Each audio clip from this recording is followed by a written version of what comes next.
Badass of the Week is produced by High Five Content. November 9th, 1912, West Point, New York. It is a gray day as thousands of cheering fans gather in the stands to watch the vaunted team from the United States Military Academy play one of their toughest games of the season. The top-ranked Army team is facing another of college football's juggernauts, the undefeated squad from Carlisle Indian School in Ohio. 30 years ago, the fathers of the men on this field were fighting a war against each other on the battlefield. Today, the conflict is restricted to the gridiron. The Carlisle quarterback takes a shotgun snap. He fakes a handoff to the fullback, then gives it to the team captain, All-American running back and two-time Olympic gold medalist Jim Thorpe. Thorpe dodges a defender in the backfield, cuts away from another, runs over a man, and heads into the second level of the defense. Playing on an injured knee, Thorpe makes another cut, then stops on a dime as Army's star defender, linebacker Dwight D. Eisenhower, flies past him, grasping at air and crashing into another of his teammates. Thorpe is in the open. He takes off down the sideline.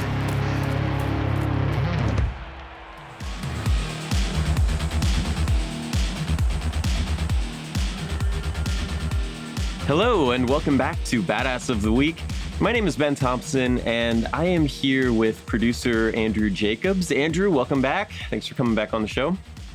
Thanks for having me. I feel like I've been off. It's been like I don't know, a month or two. I feel like I've been all like off the horse. Now I gotta figure out how to do this again. I know, right? And then we had taken a break, we had recorded a couple episodes ahead of time, and so because I was on vacation last week, and so now I'm getting back into it also. So yeah, we're gonna get back into it. We're gonna talk about a new badass this week. Andrew, have you been watching the Olympics at all? Oh yeah. Yeah, Summer Olympics are my jam. The Winter Olympics, I have a harder time getting into them because I don't participate in any of those sports really. They don't have a lot of that in Southern California. Yeah, but the Summer Olympics, I'm like running, swimming. It's very basic stuff. Yeah. You know, who's the fastest? You know, I get into that. So yeah. I have been enjoying that stuff. Yeah. And the next Summer Games are going to be in LA, right? Oh yeah. Yeah. People are already like claiming our guest bedroom. They're like, I'm coming, make room 4 years from now. We have people planning already to be here for the World Cup, which is happening I think, what is that? 2026. Yep. And then, the 28 Summer Olympics in LA. It's going to be a fun 2 years. Dang. Yeah. Lots of sports. Yeah. A lot of sports, a lot of traffic. Yeah. Oh, we got traffic. I mean, you can't really get worse than it already is, I imagine. Fair enough. I'm sure it'll find a way. Yeah, no, I've been watching a lot of beach volleyball. My wife's a big beach volleyball player, so I play too, and so we've been watching all of those. I love the story. There's that Turkish pistol shooter. Oh yeah. Yeah, I mean that guy Yusuf Dikeç. I think he's awesome. You just see a picture of that guy in jeans and a t-shirt out there competing with no attachments on his pistol and anything, just goes out there and does it. It looked like he walked up. He's like, so what are we doing here? Firing guns? Mind if I have a shot? Yep. Oh yeah, I'm a bit of an expert at this. Yeah. Yeah, just awesome. But yeah, so we are gonna talk about an Olympic hero in honor of the Olympics this week, and a guy that we both have been wanting to talk about since we started this show, and a guy that you dealt with before that. So Andrew, you produce other shows other than Badass. This isn't your entire life. And you did a podcast called American Football with Kate Mara and Michael Strahan. You interviewed a bunch of famous NFL people, and they talked about, on that show, you talked about one of the greatest badasses in not just the history of football or the Olympics, but in all of American sports. Yeah. We American football. Here's the plug. American football: How the Gridiron Was Forged. That's about the early origins of professional football. You can listen to it on Audible or anywhere where you get your podcasts. And yes, Kate Mara, Michael Strahan is in it. We got Peyton Manning and Aaron Rodgers and all sorts of people. But you can't talk about the early origins of professional football without talking about Jim Thorpe. And that is who we're going to chat about today. Yeah, so we are gonna tell that story, and it's a really good one. Jim Thorpe is one of these guys that like he kind of these early days of baseball, early days of pre-TV sports heroes that at the time was this huge national celebrity. And if he was doing like the stuff he did was amazing. He was so above and beyond everybody else at these. All of it, basically everything. He played every kind of sport. He was an Olympian. He was a star football player, star baseball player, athlete all across the board. And yeah, exactly. We'll get into some comps. I think there's some fun comps we can get into when we try to put him in perspective. Yeah, I like that. Okay, so Andrew, I have a question for you. Who is the greatest athlete or sports player you've ever seen play live? I've ever seen play live. Maybe somewhat controversial, but I'm a baseball fan. I'm a Giants fan, and the answer is Barry Bonds. I mean, steroids or no steroids, like you still gotta hit the curveball. You still gotta put the bat on that curveball, right? My opinion is that everyone was juiced up back then, and he still did it better than anyone else. I think he walked like something like 200 times in 2002. Yeah. It was he bonkers. Walked more than he struck out. Yeah. I mean, like it's wild to me that like the all-time home run leader, the all-time strikeout leader, the all-time hits leader are not in the Hall of Fame, right? It just kind of what are you doing? Right? I think you just have to say that was the era at this point. That's what people were doing then. Yeah. So guy hit 73 home runs in a season. It's nuts. Yeah, and he would have hit way more if they had actually pitched to him. Nobody wanted to throw a ball at him because he would hit it for a home run. Yeah. So that's my answer. Yeah, he's superhuman. I mean, just superhuman at the time. And, there's a great quote that I love. Somebody was talking about Mickey Mantle, I believe. And they were like, in baseball, they have the tiers. You play, single A ball, then double A, triple A, and then you go up and down from the minor leagues to the majors. Somebody was talking about Mickey Mantle once, and they said it was like he came down he got demoted from another league above MLB. Yeah. So that's kind of that was like good. The Barry Bonds one. I will say, like, I did also see Tom Brady play live, and Tom Brady's like a regular guy. I don't know how he did it. He did very well, but I don't think anyone would look at him as some sort of athletic god. Right. It's just a different game, a different approach. Yeah. I remember I went to Florida State. I was at Florida State when they won the national championship in '99, and I watched Peter Warrick play. I went to all those home games, and Peter Warrick for me he was so awesome. He was so much faster than everybody else. I was convinced he was going to be an NFL star. Nothing really happened there, but watching Pavel Bure play ice hockey with the Panthers, he was just like so above and beyond everybody else on the ice. My dad talks about it with Wilt Chamberlain and Bill Russell. Yeah. You saw those guys play. And those are two where, there's plenty of high def footage of Barry Bonds hitting home runs. The Peter Warrick stuff, a lot of it's like VHS transfers. It looks kind of crappy, but you can see it. But with Wilt and Bill Russell, it predates TV. So, there's not a lot of footage of these guys. There's no footage of Wilt Chamberlain scoring 100 points in a game, which nobody has ever done since. And it must have been awesome. But because there's no footage of it, it's not going to get replayed like Michael Jordan hitting the game winner, right? And that is the vibe that we are going to run into here with Jim Thorpe. People who saw him play and lived at the same time as him, they all say this guy was so much better than everybody else on the football field or doing whatever else he was doing. He was the greatest, and there was no second best. And so that's kind of the vibe we're going with here. And there is like one little video of him running on YouTube, and it looks like somebody took a bunch of still photos and then just kind of stitched them together.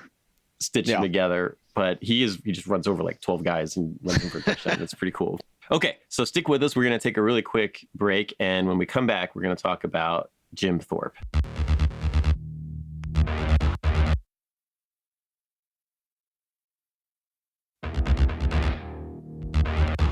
Jim Thorpe is born on May 22nd, 1887 in Keokuk Falls, which is in present-day Oklahoma. At the time, it was called the Indian Territories, but now we call it Oklahoma. His family is from the Sac and Fox Nation of Native Americans. They were not originally from Oklahoma, but they were relocated there after the Black Hawk War in 1832, where there was a great war leader of the Sac and Fox called Black Hawk. He had fought with the British during the War of 1812. And then in 1832, he led a revolt against the U.S. government that was pretty successful until it was defeated, and the Sac and Fox were relocated to the Indian Territories. This is relevant because Black Hawk is Jim Thorpe's great-grandfather, and that's kind of the blood that is running through Jim Thorpe's veins, is like Sac and Fox warrior. Proud lineage. Yes. He is known he's known professionally, I guess, as Jim Thorpe, but he has a different name that he got from his mother, Charlotte. It's Wa-Tho-Huk, which I have seen translated as bright path or path lit by lightning, because he was born during a lightning storm. And I was like, that's pretty, I know. Talk about mythology right there. Right. Yeah.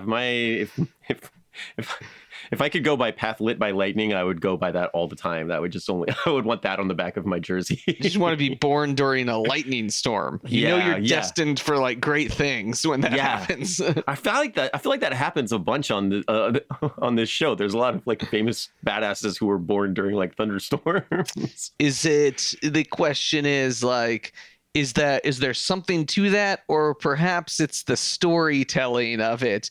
Oh, he was born and there was a lightning. You know what I mean? Yeah, I think Kamehameha was born during a lightning storm. There's a couple other people we talked about that were like born during a lightning storm. Yeah, I don't know. So he grows up in the Indian Territories. He's living in this one-room cabin with no running water or electricity. His father, Hiram, is half Irish, half Sac and Fox. He's a rough guy to live with. Jim Thorpe's home life is not great growing up. And when he's not at home, he is, government mandated Indian boarding schools, they called them, which was mandatory. And the idea of these Indian boarding schools was created by a guy who said the point of this project is to, quote, kill the Indian, save the man. Basically, just. Yeah, I think what's the term we're looking for? Genocide. Genocide. That is not far off. I was thinking something like, essentially make them as white as possible. Yes. Right. But genocide is probably more accurate to what actually happened. Eliminate their culture as it exists, right? Like that's what that means. And so, they would have to cut their hair, which was a thing that was really, when the Sac and Fox tribe agreed to be part of this program, they said, well, don't cut the boys' hair, because that's an important cultural thing. And of course, that's the first thing that happened when these kids went to this school. Schools were harsh. Kids like literally died at school during lots of them, disease, abuse. They're finding these days grave sites outside of the locations of these schools with essentially unmarked grave sites. It's not good stuff. Yeah. You couldn't speak your native language, have any of your native customs, religion, any of that stuff. That was all forbidden at the school. We're going to see that Jim is a warrior, and he doesn't like this, but he gets along okay because he has a twin brother named Charlie, and Charlie, they're best friends. Charlie kind of helps, keep Jim in line and keep him calm. And, they stick together and they're doing okay at this boarding school. They have this tough school life. They have a tough home life. And it gets tougher for Jim when he's just 9 years old. Charlie gets typhoid and dies at school. Jim responds by going into the wilderness and running away and just living in the wilderness for a while. It was real hard on Jim when he loses his brother. Although there's one thing that I love. He mentions that later in life when people would ask him how'd you get so strong? How are you so good at this? He says, before Charlie died, he gave me all of his power. And so now I have the power of two people. And I thought that was really cool. it's a rough upbringing. A rough upbringing, yeah, and he's having a hard time with it. He's running away from school. He's running away from home. He's he's bouncing around to different schools. It's tough. Yep. This kind of changes for him at age 16 when he goes off to, he's been kind of this problem. He's been running away. They send him off to the Carlisle Indian Industrial School in Ohio. So basically, he gets shipped 1,200 miles from home at a school where students, the Native American students who are there, they have a program where they're required to spend time working as domestic servants for white families in the area. But he's there. Both of his parents die while he's there. He has no brother anymore. He's got nobody, right? And he's looking for, this is a really bad spot for him to be in. And Andrew, his life kind of begins to change in 1907 when he's 19 years old, when he discovers sports. And the story here is really a good one. Yeah, I mean, the story, the anecdote, the myth, whatever you want to call it, is that, one day while, working on the field, he's wearing overalls and boots or, whatever, nothing you would want to play sports in, that's for sure. He sees some guys, doing track and field, and they're trying to jump, the high bar, and none of them could. And so Jim, walks up to the coach and he's like, well, do you mind if I try that? And the coach is like, well, sure. Go wouldn't knock yourself out. Yeah. And he does it and clears the bar with ease. Yeah. First time, attempting this in, like I said, in overalls and like work boots, and just, oh, okay, great. You're signed up. Welcome to the team. He's 5'11". He high jumps over a bar that's 5'9", just 2 inches shorter than the top of his head. He high jumps over it in work boots with no warm up or nothing. Yeah, the coach is just like, yeah, you're on the team now. And then it turns out that Jim Thorpe is awesome at track. He starts running track, and he's really good at it. In 1909, he goes to a track meet. He competes in 7 events. He gets gold in 6 of them and bronze in the other one. And that's what he does. He starts traveling with the Carlisle school track team to these different events. And every time he goes, he wins 5 or 6 medals, usually gold, because he's competing in basically every event the whole time, because he's just so fast, so strong, can jump higher, faster, stronger, just better than everybody at all of this. But he decides, the coach of the track team is a guy named Pop Warner, who we all know youth football as like the Pop Warner League. And that's because this guy is one of the most famous coaches to ever live. And he, Jim's on the track team and he's like, hey, Pop, I want to play football. I'm watching these guys play football. I want to play. And Pop Warner is like, well, I'm worried that my star track guy is going to get injured playing football. You're going to get killed here. It's, too violent. It's completely different. Right. Completely different. Yeah. And so Jim says, well, give me a chance at least. Right. And eventually, Pop Warner is like, all right, fine. You can help me with this tackling drill. And so Warner lines up the entire Carlisle Indian School team. And they're like, these guys are a good team. They're winning a lot, right? They're a pretty popular, pretty famous team. Like Pop Warner is a famous coach. These teams are winning 9-10 games a year out of a 12-game schedule. And so Jim Thorpe stands there with the ball. All these guys line up basically in a gauntlet. And he's like, all right, we're going to do a tackling drill. Jim, see if you can run past these guys.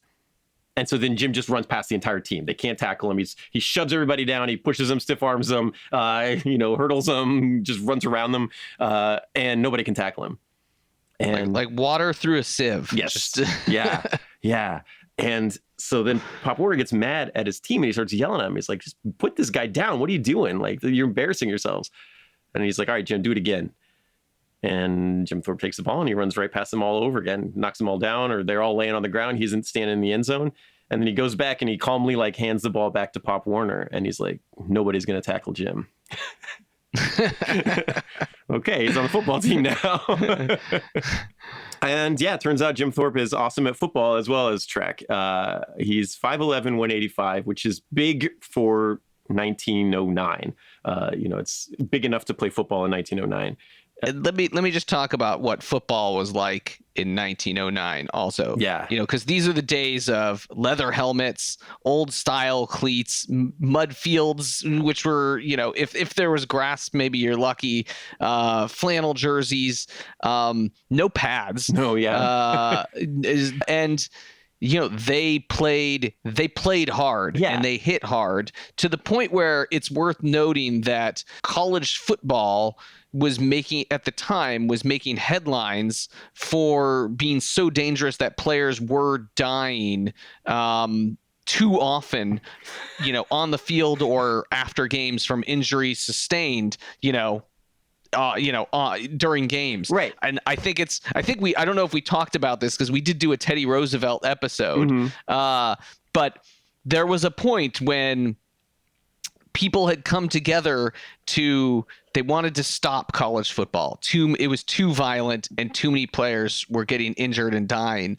And Teddy Roosevelt actually stepped in, and this would have been the death knell of football at that moment. But Teddy Roosevelt stepped in, and here was a guy who was, he had this whole sort of idea about the formation of young men and tough challenges and, physical activity. And Teddy Roosevelt stepped in and actually saved college football from demise. Yeah, I mean, we talk about it. We talk about it being like violent today, right? There's all the concussion stuff, and parents like, I don't want my kids to play concussions. And it's like, this is the history of football. It's always been like this. You're always in danger of being decapitated on the field.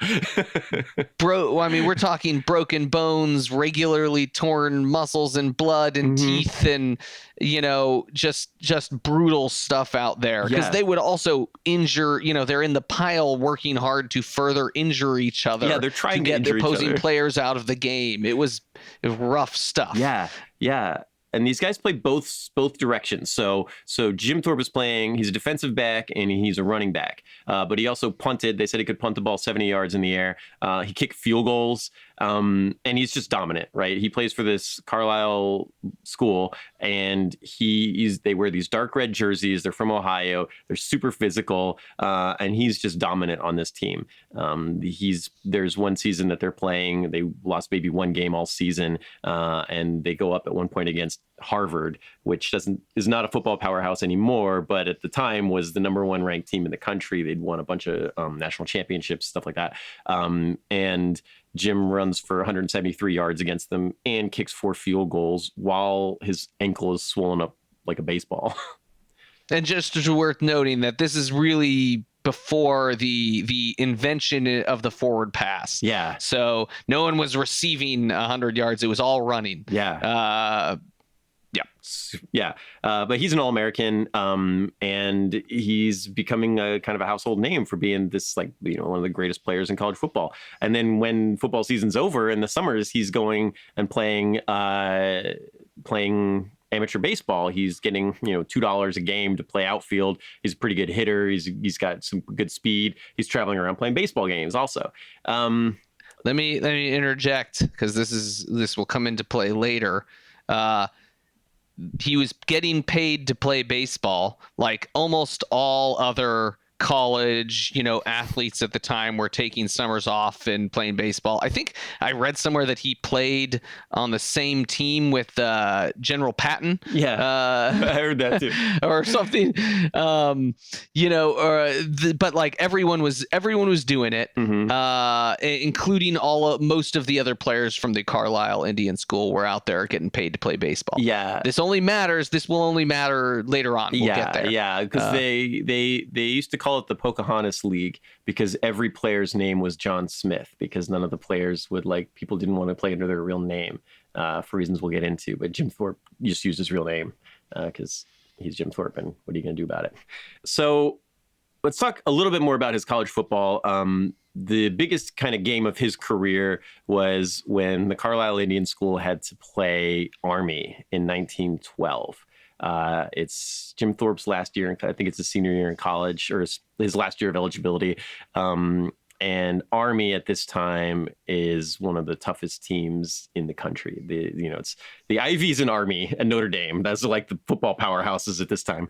And Army is big. They're tall. They're heavier. They're taller. They're stronger. They were playing. They're soldiers in training. Yeah, exactly. And one thing that they cover really well in your podcast, Andrew, is that like this game is taking place 36 years after the Battle of Little Bighorn, like Custer's last stand, right? And you have the Carlisle Indian School against Army. This isn't just a football game. It's like the fathers and grandfathers of the people on the Army team fought in literal wars against the fathers and grandfathers of the players on the Carlisle team. And so this is not that long ago. Long ago, right? Within a person's lifetime, right? 36 years. And and that is kind of this wild. There's a lot at stake. Yes. It is just a game, but it means so much more to the players on that field that day. Yes.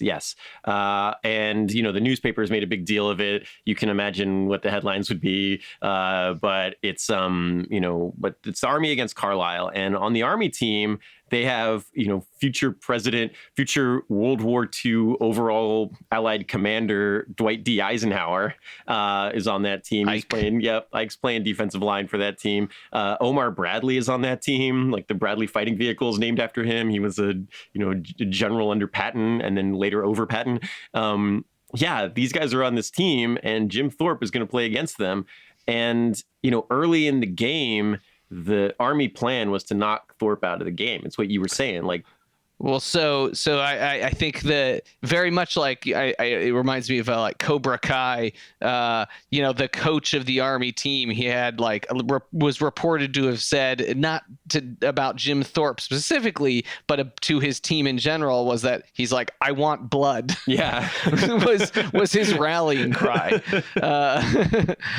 So take that. Make that what you will. Yeah, exactly. He, so that's the vibe, right? And the first time Thorpe gets the ball, Eisenhower and one of the other guys on the Army team, they go high-low on him to try to take him out of the game. Thorpe twists his ankle. He fumbles. Eisenhower picks it up and takes off with it. And Thorpe is down, and the coach comes out and is like, hey, you need to come out. And at the time, it was more like soccer, where like if you come out of the game, you don't go back in. And Thorpe was like, no, I'm not coming out of the game. I'm not hurt. I'm fine. And he gets back up, and then he kind of gets pissed and he takes over the game. Whoops. Yeah, you should not have done that to Jim Thorpe. He did not appreciate it. He starts running and he starts gaining yardage, and he's playing well. He gets a touchdown called back, but he keeps going. Later, Eisenhower tries to take him out again, but Thorpe gets out. They try to Eisenhower and Bradley. I think it was Eisenhower and Bradley, or Eisenhower and someone else. They have a plot to like tackle him both high and low at the same time. Yeah. And if I recall, they miss him entirely and hit each other and injure each other. Yeah. Yeah, which I feel like is you need one of those like cartoon woo woo woo woo sounds. Yep. Eisenhower gets a knee injury because he went high and his buddy went low, and Eisenhower takes a helmet to his knee, and it ends his football career. Oof. Yeah. Jim Thorpe runs for 200 yards, not including the one that got called back for a touchdown, and Carlisle wins 7-6. They end up going 11 wins, 1 loss on the season. And there's some great clips of Eisenhower talking about how good Jim Thorpe was and how hard it was to tackle him that day. And decades later, like as it's like interviews with Eisenhower as he's president, and he was talking about playing Jim Thorpe, right, who's the greatest football player you've ever seen, right? And he's like, you couldn't tackle this guy; he was too good. But that's kind of the beginning of his story, right? We are gonna take a really quick break because he's already the greatest college football player in the country. He's a household name for how great he is as a runner. He runs through people, he runs around them, runs over them. You can't stop him. Big, strong, tough, dominant. But now he's gonna kind of branch out, and in 1912 he decides he wants to compete in the Olympics, which is a new thing that is being brought back, the modern Olympics. So he's going to try out for that. We're going to take a quick break. And when we get back, we're going to talk about Jim Thorpe at the Olympics.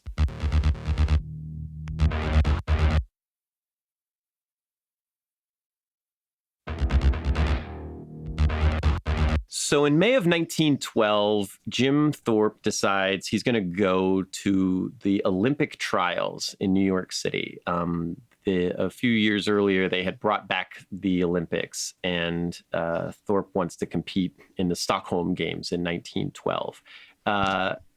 And Andrew, he doesn't just decide he's going to compete in any particular. He's not going to high jump there. He's not going to just run or just high jump. He's like, I want to do the hardest possible things. Well, that's like the high jump's like one thing, or just running is one thing. He's like, I'm going to do all the things. And so he goes out for the pentathlon and the decathlon, which if you know or don't know Greek, that the pentathlon is comprised of 5 events and the decathlon is comprised of 10 events. And each one of those is one thing. So it's a lot. Yeah. So they pull Jim in to represent the United States in the 1912 Olympics. He doesn't have to try out very much. He does the 3 events and they just are like, yeah, you're in. We don't have to do the rest. Sold. Yes, you're good. So he's going to represent the U.S. in the 1912 Olympics, despite the fact that it's worth noting that Native Americans were not U.S. citizens and would not be eligible to be United States citizens for another decade or so. So he can't vote legally, but he is going to represent the U.S. in the Olympics.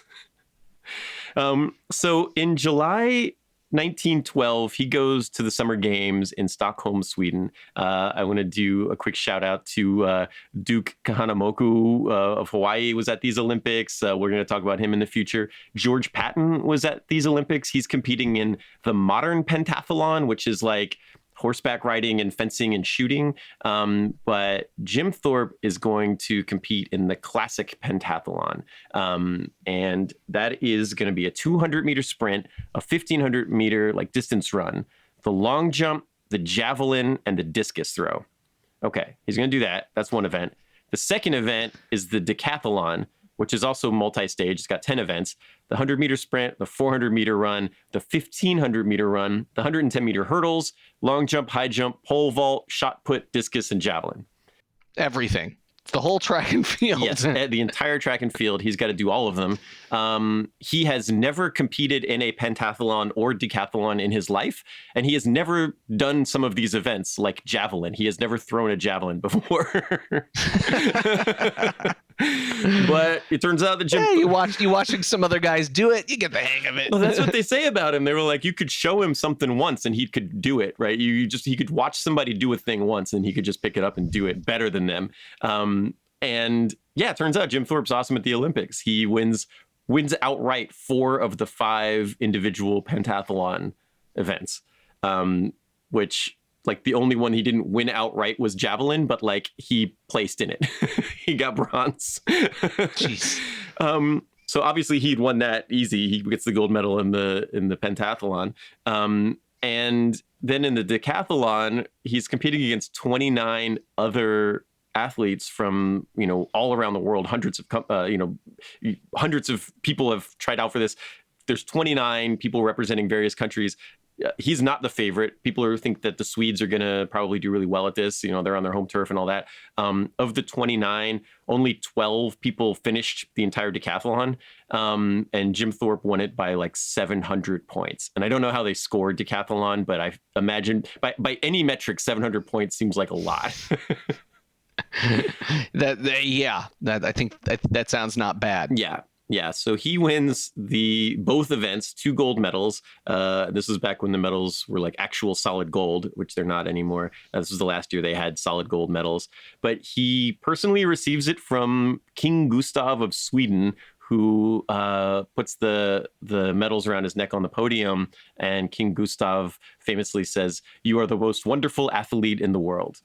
And nowadays, that's the nickname for a decathlete is whoever wins decathlon is the greatest athlete in the world. But he wins it by this margin that is unbelievably huge. There's no close. Like, 29 people went in, 12 finished, but like those 12 guys, like I think a lot of those people dropped out because there was no point in them competing anymore because they'd already lost. Yeah. I mean, I think we're talking about like, just like for reference, just as it relates to the Olympics, this is like if Usain Bolt also won 10 other events, right? Yeah. And like did it in the same like dominating fashion. Like we've all seen like Usain Bolt, and it looks like everyone else is like, it looks like he's like a professional runner running against guys like me. But then if he also was throwing the javelin and the discus and doing the long jump and the high jump, and also dominating those things. Yeah. That's what this is like. Yeah, his times and scores were like good enough to place in those events individually, right? Like they were saying that like some of his times and his scores were like so good, as distances he was throwing these things were so good that like he would have been like super competitive or maybe even medaled if all he did was that one event with people who were only there to do that one event. But he could do all 10 better than everybody in the world. He becomes the first Native American to receive a gold medal in the Olympics, which is cool. Okay, so college football superstar, won the two hardest events at the Olympics, even though he was like a huge underdog. Jim Thorpe becomes like an international celebrity now. He goes on this big European tour. He gets to meet the Pope. When he comes back from the European, he's meeting popes and kings and stuff. He comes back to the U.S. They have this huge party with like hundreds of thousands of people in New York City, like the Olympians returning party. He's at the front of the parade. He's this great American hero. And remember, he still is not an American citizen. Of course, couldn't even vote. Right, couldn't vote. But he's on the cover of magazines. He's a celebrity. He gets married. He has a bunch of kids. He's doing all of these kind of exhibitions, speaking engagements. He does some weird stuff where he races against a horse, like that kind of thing. This is like very 1912, I feel like. That sounds like a 1912 version of a Fox reality show, Man versus Beast. Yeah, Man versus Horse. Yeah, that kind of stuff. And okay, well, he's out of school now. He's got to do something. So he decides he's going to start playing baseball. So he signs up to play professional baseball. Professional football at the time didn't have the reputation it does today. Professional football was like an exhibition that people did for show, but a lot of it was rigged. A lot of it was, there was a lot of betting and gambling involved with it. It's hard to even call it professional. It was factory teams in Ohio playing each other on weekends for town pride and gamblers, and there might have been a little bit of money at the time getting paid to some of the players. Right. But it wasn't a real thing. Yeah, there wasn't a league. There wasn't like an NFL that had teams in different cities. None of that kind of stuff, right? It was beer league, kind of stuff. The people who played football, quote, professionally, they had a day job. Yeah. So Jim Thorpe is a good baseball player, so he signs a contract to play outfield for the New York Giants baseball team. You were just talking about Barry Bonds. This was the team that would become the San Francisco Giants back when they were the New York Giants. And he's a huge celebrity. He's on the cover of all the programs. And he's a pretty good hitter. He's a good fielder. He's putting up decent numbers. He's hitting for average. He's hitting home runs, which is kind of rare in 1912. And, one thing that we should really keep in mind here is, as we're talking about Jim Thorpe across the board, I haven't gotten too much into the racism stuff that he faces, but it's one thing that makes a guy like Muhammad Ali or Jackie Robinson even better than the numbers and the statistics that they put up. Even more amazing is that they're fighting breaking the color barrier. They're fighting, all of this oppression and racism, all of this stuff working against them. And Jim Thorpe is doing this for Native Americans in 1912, 1913. Remember, like these people, there are people alive at this time that fought in the wars against the Native Americans, right? And so for him to be out there doing this, he's facing a lot of heat, and he's not engaging with it. He's doing this not just for himself, but for it's inspirational to other Native Americans at the time who are having these problems with these harsh boarding schools and growing up on reservations, that kind of thing. And I think this is right around when that fight that he's sort of undertaken hits back. Yeah. In 1913. Because what happens is, going back to the summer baseball that he had played, he played, he didn't play under the name Adam Smith. He played under the name Jim Thorpe. And there's some controversy here about how all this happened, because it was well known that Thorpe had been playing baseball, at least in North Carolina. Everyone knew. Mm-hmm. But there's some version of events that suggests that Pop Warner, who didn't want Jim to play baseball anymore, let it out to the news that he had played professional baseball. Sort of what happened was the IOC, the Olympic Committee, found out, and they revoked his Olympic medals. And Pop Warner sort of, tried to step in and help Jim.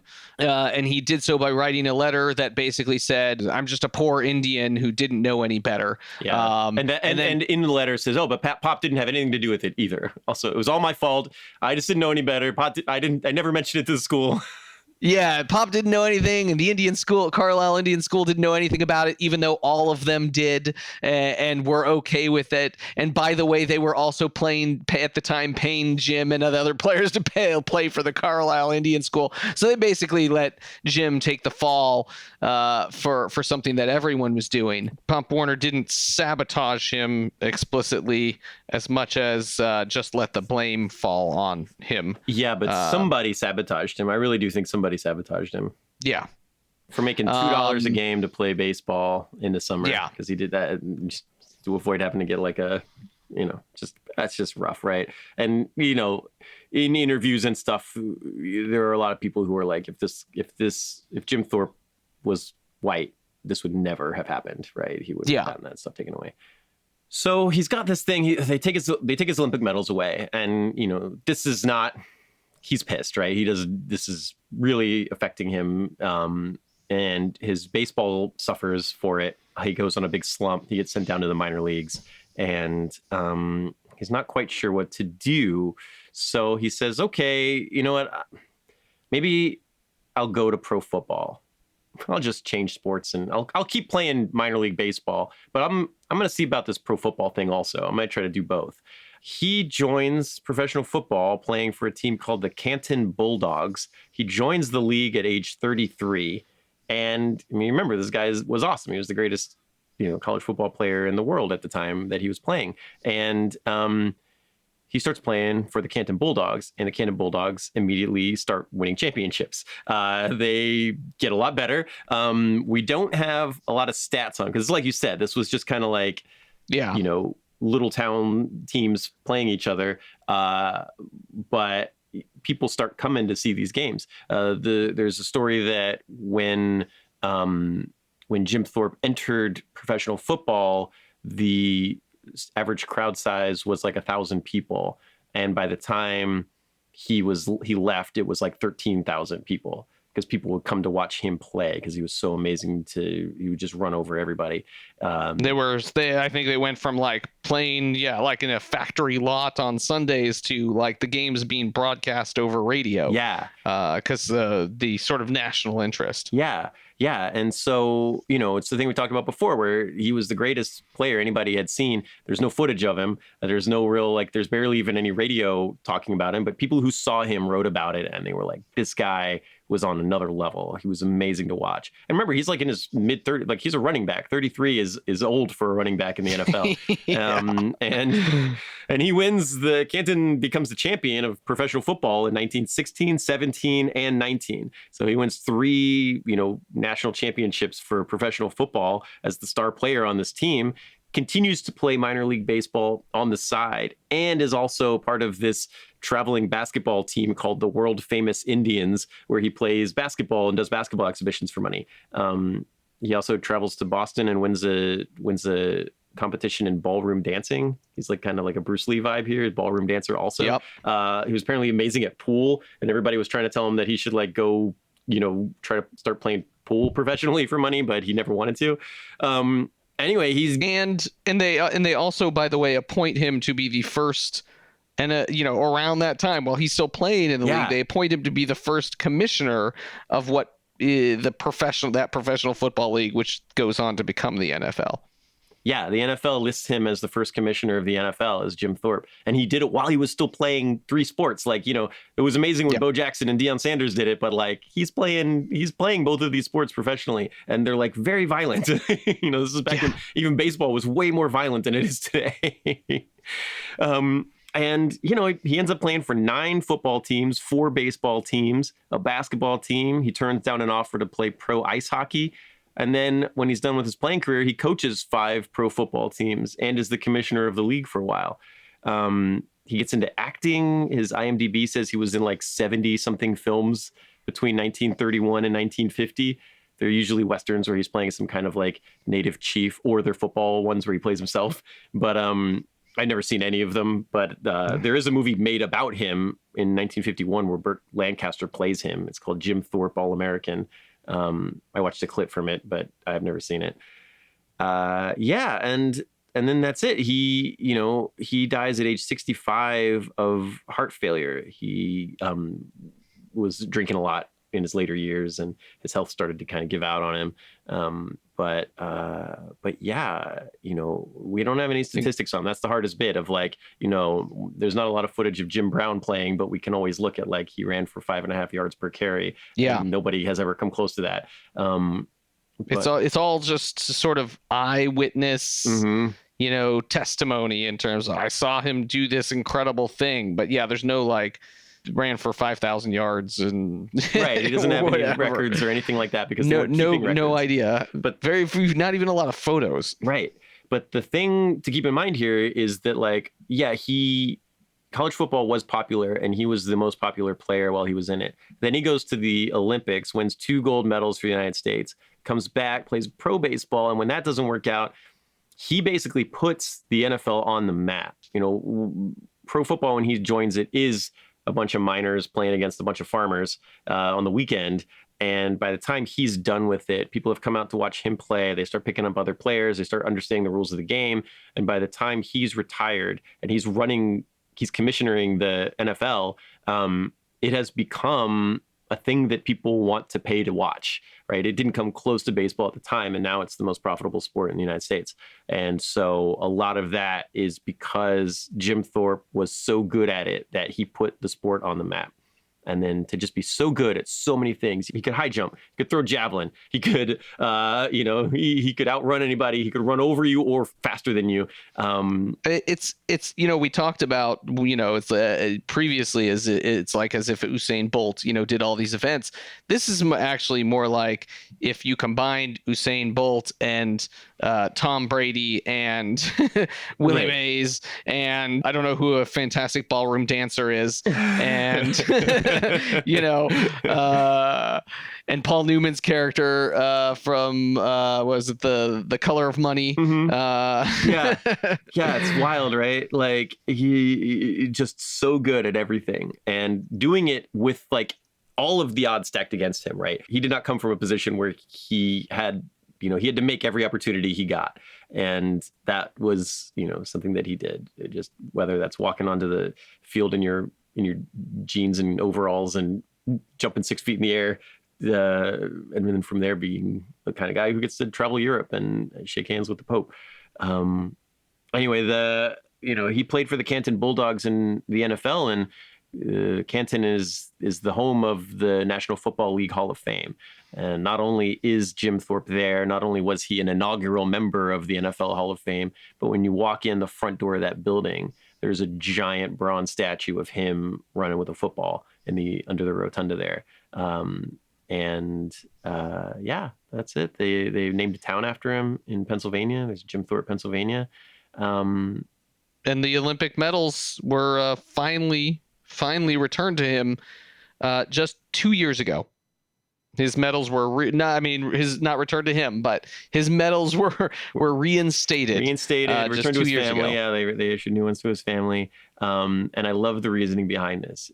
So yes, they returned his Olympic medals to him in July of 2022, not because they had made a mistake or anything, but because the Olympic Committee only has 30 days, a 30-day window to revoke your medals.